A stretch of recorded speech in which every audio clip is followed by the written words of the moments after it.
Kaya lang basahan ito natin.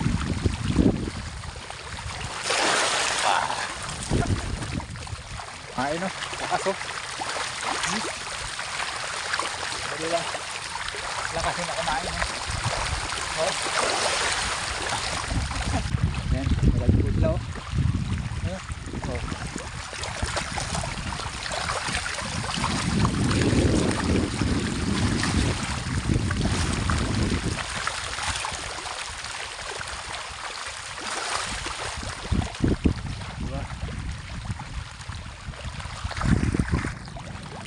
So ayan po mga kabantay, tapos tayong pakain. Ayan. So yung ibang isda ay kumalap na. Hindi na sila ganun kagrabing kumain. Yung iba nakakakain na. Ayan. So yung iba, ayan sila. Ayan. Ayan ang kain nila. Sila. Ayan.